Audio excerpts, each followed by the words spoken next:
Yur. Wah, kawontenane njang menika cerah.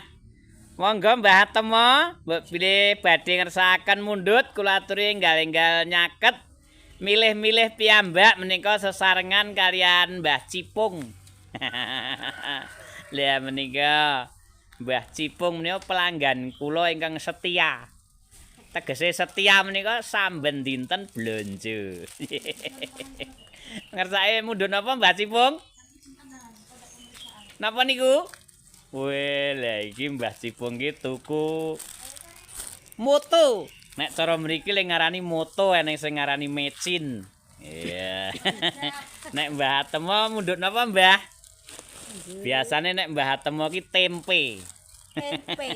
Tempe niku sing temenan nggone ndedhepe, tegese kumawula karo Gusti Allah. 5.000 wis ngerti regane kok ya dadak arak nuthuk e lho. Niku dadose 6.500, Mbah. Tempe tahu kali micin alias moto. Le adol gaplek wingi dikecakke. Nggih nek wong tuwa ki ya le nyimpen duit ki dikendut. Kurang nggih mboten napa-napa nggih. Monggo ngarsake ngagem plastik mboten? Napa ngoten mawon? Oh nggih menika. Nggih, tasih kalian Mbah Cipung sak menika. Ketoke kok ngiris apa kuwi mau rese. Iya monggo sedaya kemawon.